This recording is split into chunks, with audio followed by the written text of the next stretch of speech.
If you're in the UK, if you're in England, Scotland, Wales, Northern Ireland, anywhere in this sort of neck of the woods, you'll notice that it's got cold, hasn't it? Winter is here. Now, whether the weather is being manipulated just to sort of push it up or whether it is actually a genuine winter, these days it's very hard to tell what's going on. We've seen all the chemtrails going over, that stratospheric aerosol spraying that they do, the chemical trails, you know, geoengineering. Let's get all the expressions out there to please everybody. But we know that what's going on, and the BBC and the others are doing their best to say, no, it's just contrails. Either way, we know the weather is being manipulated. We've seen it across the world in different places, in different strengths, have we not? And who knows what's going to happen now. Now, a friend of mine, he says the word on the street at the moment is prepping. We need to be prepared because, as you have seen, the farmers are under attack. Many farmers are feeling that it's very difficult to continue farming because of the policies the government are putting out, and we've seen them protesting recently, and whether that makes any changes to the policies the government put out is, of course, very doubtful, really. And what's happening to those crops? What's happening to us if we can't get the crops into food that we can eat? Well, maybe we do need to prepare.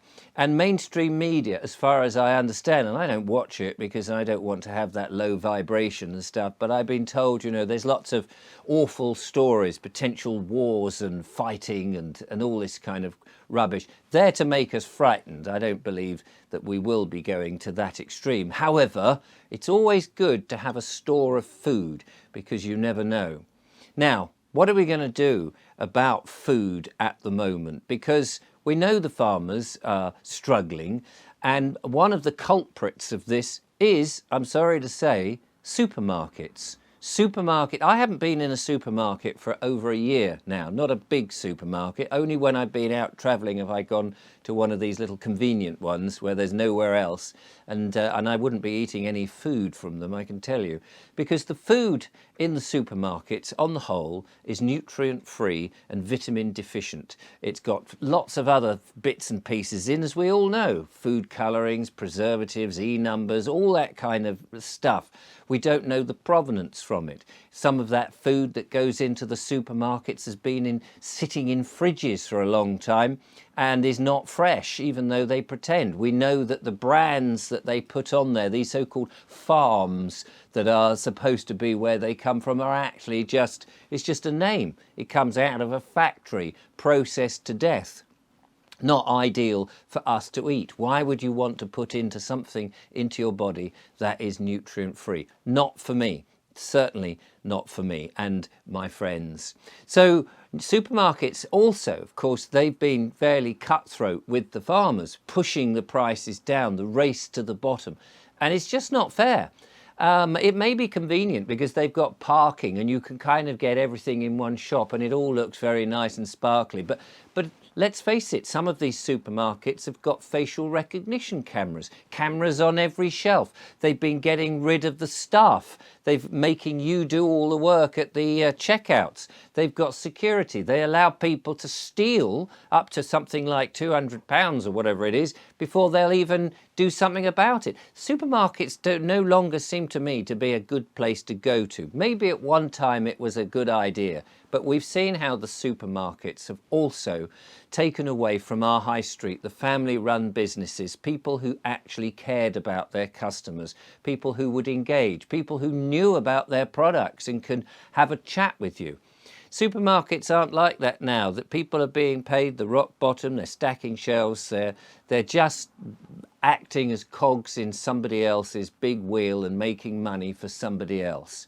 I say, let's avoid the supermarkets. Let's not go there for our food. If we want real healthy food, we need to go elsewhere. Places like farm shops.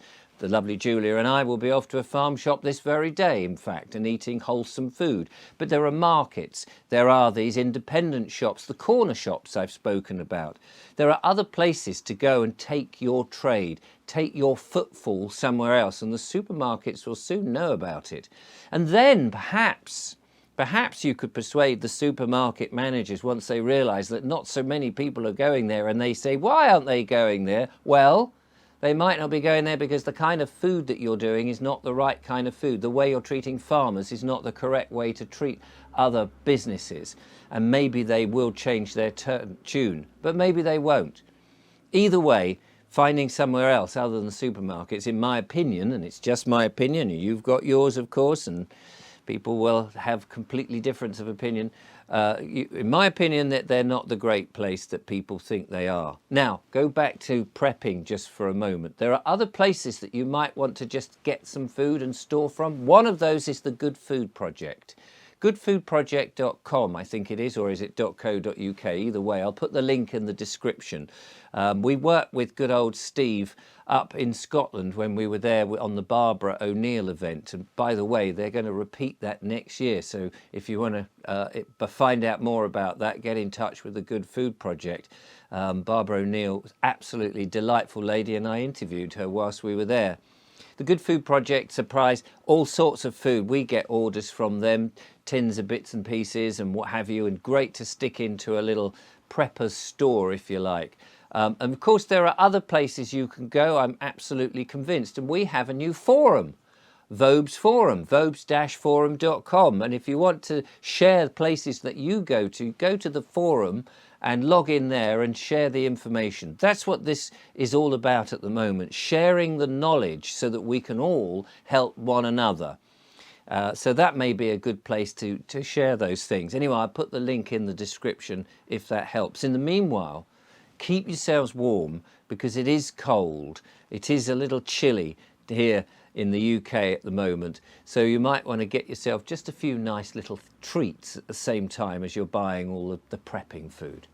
Thank you for watching, and I hope you keep yourself warm, secure, and don't believe too much of the frightening nonsense that is there to keep your vibrations low, because that's what they want. They want you in fear. So I say no, stay in cheer, not in fear. Thanks for watching.